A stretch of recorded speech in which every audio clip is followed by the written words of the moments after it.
안녕하세요. 오늘도 성령님의 인도하심을 따라서 은혜 충만한 삶을 살아가시는 우리 성도님들이 되시기를 주님의 이름으로 축복합니다. 오늘 우리가 함께 나눌 하나님의 말씀은 디모데전서 6장 1절과 2절입니다. 제가 봉독하겠습니다. 무릇 멍에 아래에 있는 종들은 자기 상전들을 범사에 마땅히 공경할 자로 알지니 이는 하나님의 이름과 교훈으로 비방을 받지 않게 하려 함이라. 믿는 상전이 있는 자들은 그 상전을 형제라고 가볍게 여기지 말고 더 잘 섬기게 하라. 이는 유익을 받는 자들이 믿는 자요 사랑을 받는 자임이라. 너는 이것들을 가르치고 권하라. 아멘. 네, 오늘은 그리스도인들의 직업 윤리에 대해서 오늘 본문을 통해 살펴보려고 합니다. 우리가 성경 말씀에 하나님을 어떻게 믿고 섬기고 또 교회 안에서 어떻게 신앙생활을 하고 이런 말씀이 있는데 또 그 하나님의 말씀은 단지 우리가 교회 안에서 어떤 신앙적인 종교적인 문제에만 국한되지 않습니다. 결국 하나님은 온 세상을 통치하시는 분이시고 그래서 우리가 세상 속에서 어떻게 살아야 되는지 또 세상에 보냄을 받은 자로서 우리가 어떻게 살아야 할지를 성경은 교훈하고 있습니다. 그 중에서 이제 오늘 본문 말씀은 이 종과 상전의 관계에서 이 그리스도인 종들이 어떻게 이렇게 세상 속에서 이 상전을 잘 섬기고 살아가느냐 이런 문제를 다루고 있습니다. 물론 오늘 이 시대에는 종이나 상전, 양반, 하인, 머슴 이런 개념이 존재하지 않죠. 우리 사회는.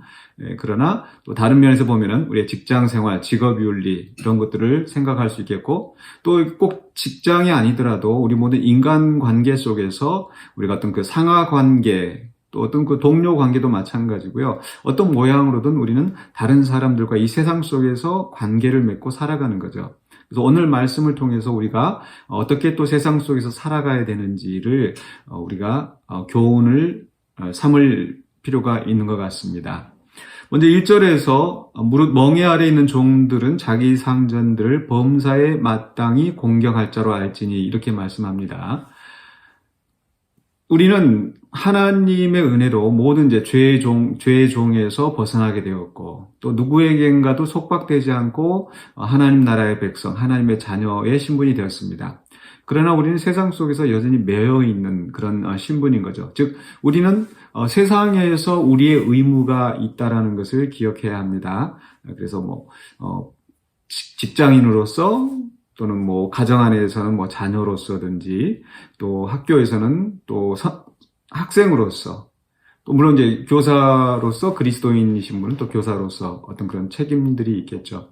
그런 속에서 우리가 다른 사람들을 존중하고 세상 속에 있는 그 인간관계 그 자체에 어떤 권위나 질서를 존중할 필요가 있습니다. 존중해야 합니다. 하나님께서 이 세상이 그렇게 잘 질서 있게 움직여지도록 그렇게 이제 모든 권위를 주시고 또 질서를 주셨고 또 사람들의 양심, 사람들의 상식을 통해서 또 이 세상에서 모든 그 질서가 유지되도록 하신 거죠. 그 중에서 특히 이제 우리가 직장 생활을 할 때에 우리가 이 상전들을 또 상사들을 잘 섬겨야 된다. 여기서 이제 우리가 중요한 것은 이렇게 우리가 세상에서 직장 생활을 한다든지 또 사회 생활을 한다든지 잘 해야 되는 이유가 무엇인가? 그 1절 후반부에 있습니다. 이는 하나님의 이름과 교훈으로 비방을 받지 않게 하려 함이라. 우리가 세상에서 어떻게 살아가느냐, 그리스도인들이 어떻게 또 어떤 직업 윤리를 실천하고 또 자기를 성실하게 감당하느냐에 따라서 하나님의 이름이 영화롭게 될 것인가 아니면 비방을 받을 것인가, 교회가 칭찬을 받을 것인가 비방을 받을 것인가, 이건 너무나 자명하지 않습니까? 제가 어렸을 때도 어르신들이 그런 말씀을 자주 하셨던 것 같아요. 네가 잘해야 네 부모가 칭찬을 받는다. 네가 잘못하면은 네 부모가 욕먹는다. 그런 말을 어렸을 때 많이 들었었는데 바로 우리 그리스도인들도 똑같은 원리입니다. 가만 보면은 우리가 어떤 분들은 교회 안에서는 참 친절하고 좀 사랑스럽게 보이고 하는데 밖에 나가서 다른 사람들을 대할 때 굉장히 차갑게 하시거나 이런 경우 보면은 좀 마음이 안타깝습니다.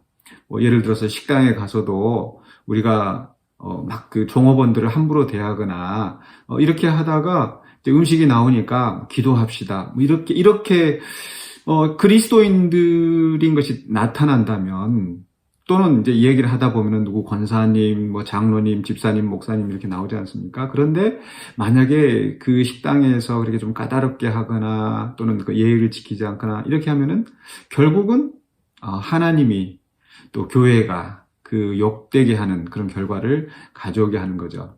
직장일도 마찬가지입니다. 그리스도인들이기 때문에 다른 사람들보다 더 성실하게 일을 하고, 또 집안에서도 어떤 집안일이 있을 때 먼저 성실하게 솔선수범하는 것, 그것이 하나님을 영광스럽게 하고 또 그들이 구원의 길로 오게 할 수 있는 전도의 방편이 되는 거죠. 그래서 우리는 하나님의 영광을 위하여서 우리는 세상 속에서 또 사회생활이나 어떤 직업윤리를 올곧게 또 실천해야 할 것입니다.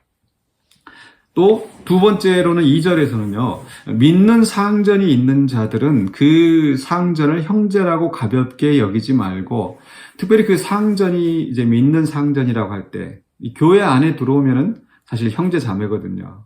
동등한 입장이라는 거죠. 분명히 성경은 이 세상의 질서, 세상의 윤리를 존중을 합니다. 교회와는 다르거든요. 근데 이 교회 안에서 형제 자매라고 해서 세상 속에 나가서 그 사람들을 이렇게 좀 가볍게 여기지 말라는 거죠. 여전히 그 사람들을 존중하고 정말 성실하게 일을 해야 된다. 우리가 자칫 그리스도인들이기 때문에, 같은 교인이기 때문에, 친분이 있기 때문에 그걸 통해서 어떤 유익을 얻으려고 하는 그런 마음도 있을 수 있을 것 같아요. 근데 그러지 말라는 겁니다. 우리가 다른 사람들이 우리가 어떤 섬기하는 위치에 있을 때, 또 봉사해야 되는 위치나, 또 반대로 그 사람들이 우리를 우리를 위해서 일을 해줘야 되는 그런 위치에 있을 때, 그 사람이 그리스도인이라고 해서 그걸 통해서 내가 더 유익을 받으려는 그런 마음을 내려놓으라는 거죠. 왜 그렇습니까? 결국은 우리가 잘 섬기고 또 이렇게 했었을 때 그 유익을 받는 자들이 믿는 자요, 사랑을 받는 자입니다.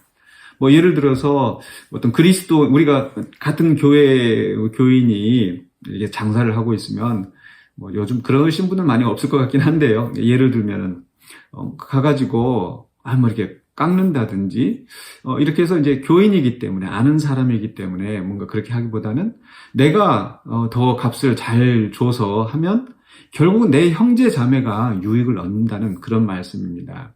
그래서 우리가 세상 사회생활 속에서 믿는 형제라고 해서 더 내가 쉽게 생각하고 내 유익을 구할 것이 아니라 오히려 내가 더 섬기는 마음으로 그 사람의 유익을 위해서 우리가 더 잘하는 것, 이런 것들이 결국은 어떤 직업 윤리에서, 또 우리 사회생활에서 나타나야 한다는 거죠. 이것이 결국 우리가 하나님의 말씀대로 이웃을 사랑하며 실천하는 삶이 될 것입니다. 오늘 말씀에는 없지만 또 저는 이런 부분도 생각을 해봤습니다. 그러니까 교회 안에서 형제 자매, 평등한 관계, 그러나 세상 속에 나가면은 분명히 어떤 그 상하 질서, 위계 질서에 또 이렇게 순복해야 되는 그런 원리를 바꿔서 생각해 본다면, 이 바깥에서는 위계 질서의 관계에 있다 하더라도 교회 안에 들어오면은 또 형제 자매로서 또 평등한 관계라는 것을 우리가 잊지 말아야 한다는 겁니다. 예를 들어서 같은 어떤 그 직장에서 상사와 또 부하 직원이 같은 한 교회 다닌다고 생각해 보십시오. 교회 안에서 신앙생활을 하기가 조금 이제 부하 직원 입장에서는 쉽지 않을 수 있습니다. 그런데 역시 동등한 형제 자매라는 거, 그 원리를 우리가 놓치지 않아야 된다는 거죠. 우리 이 전북 금산에 이 금산교회라고 하는 곳이 있는데, 이곳은 굉장히 유명한, 우리 교회사에서, 한국 교회사에서 굉장히 유명한 교회인데, 거기에 우리 조덕삼 장로님과 또 이자익 목사님의 이 두 분의 이야기가 굉장히 감동적입니다. 이 조덕삼이라는 분은 그 지역에서 또 그 시대에 굉장한 부유한 지주였었는데, 그 이자익이라는 분이 저쪽 이제 경상북 쪽에서 이제 먹을 것이 없이 굶주리다가 그분이 이렇게 이제 전라도에 또 이렇게 쌀도 많고 이러니까 여기 가면 굶어 죽지 않겠다 하고 이제 전라도 지역으로 왔어요. 그래서 거기서 우리 이제 조덕삼 이분을 만나가지고 그 집에서 이제 마부 머슴 노릇을 하게 된 겁니다. 그런데 거기에 이제 복음이 들어갔어요. 선교사님이 찾아와서 이곳에서 이제 복음이 전해지고, 이 조덕삼 이 지주나 또 머슴 이자의 씨나 이 두 분이 다 믿고 또 같은 시기에 또 세례를 받았어요. 같이 신앙생활을 하는데 이제 또 같이 집사가 되고, 지금부터 한 120년 전 이야기입니다. 같이 집사가 되고, 그리고 나서 이제 교회에서 장로를 뽑는데, 누구나 다 이제 이 조덕삼 씨가 장로가 될 거로 생각했는데, 이분은 장로에서 떨어지고, 이 머슴이 장로가 된 거예요. 그런데도 이 조덕삼 씨는 자기 머슴이 장로가 되었는데도 또 집사로서 이 장로를 또 극진히 섬기고, 또 이 사람이 굉장히 총명하고 또 능력이 있는 것을 알고 이분을 또 평양신학교에 보내서 다 이렇게 신학 공부를 시키고, 그리고 나서 또 이분을 목사로 청빙하게 된 거예요. 그동안에는 우리 이제 조덕삼 장로님이 되시고, 그리고 또 이 목사로 이 목사님을 이제 담임 목사로 청빙해서 굉장히 또 신실하게 또 섬겨서 굉장히 교회를 아름답게 두 분이 섬겼다는 그런 일화가 역사가 있습니다. 무슨 얘기입니까? 세상 속에서는 주인과 상전과 머슴일지라도 교회 안에서는 또 교회 안에서 형제 자매로서 또 장로와 목사로서 그렇게 자기를 자신을 낮추고 그렇게 협력하며 섬기는 이런 모습이 있었다라는 거죠. 그런 우리 관계가 돼야 되겠습니다. 그래서 우리가 세상에서 내가 상전이다, 또 세상에서 내가 이루는 사회적인 지위가 있다, 그래서 교회 안에서도 그런 걸 드러내려 하지 말고 우리가 형제자매로서 같이 또 평등하게 함께 그 사랑을 나눈 공동체로서 되어져 가고, 반대로 또 그렇게 있다가 또 세상에 나가서 또 직장 생활할 때는 성실하게 나의 일을 감당하고, 또 그 사람이 상전일 때 또 상사일 때 또 최선을 다해서 또 섬기고, 또 그 사람이 교인들이 내 고객일 때 또 어떻게 대해야 될지, 또 반대 입장일 때 어떻게 해야 될지 우리가 이런 것을 생각하면서 살아가야 되겠습니다. 그렇게 우리가 또 교회 안에서나 세상 속에서 정말 하나님이 기뻐하시는 그런 공동체로서 또 서로 그런 좋은 관계를 맺고, 가정에서도 역시 마찬가지로 그런 선한 관계 속에서 우리 하나님께 영광을 돌리고 또 많은 사람들을 주님 앞으로 돌아오게 하는 그런 선한 청지기로서 살아가시는 우리 모두가 되시기를 주님의 이름으로 축복합니다. 기도하겠습니다. 사랑해 주님 감사합니다. 우리가 이 세상 속에서 어떻게 살아가야 되는지 말씀으로 주시는 그 교훈을 우리가 실천하며 살기를 원합니다. 그리스도인으로서 하나님의 영광을 위하여서 성실하게 또 세상 속에서 우리에게 맡겨진 사명 감당하게 하여 주시고, 또 우리가 공동체 안에서 온전히 형제 자매로서 우리의 사랑을 나누어가며 주께 영광 돌리는 우리의 삶이 되게 하여 주시옵소서. 예수 그리스도 이름으로 기도하옵나이다. 아멘.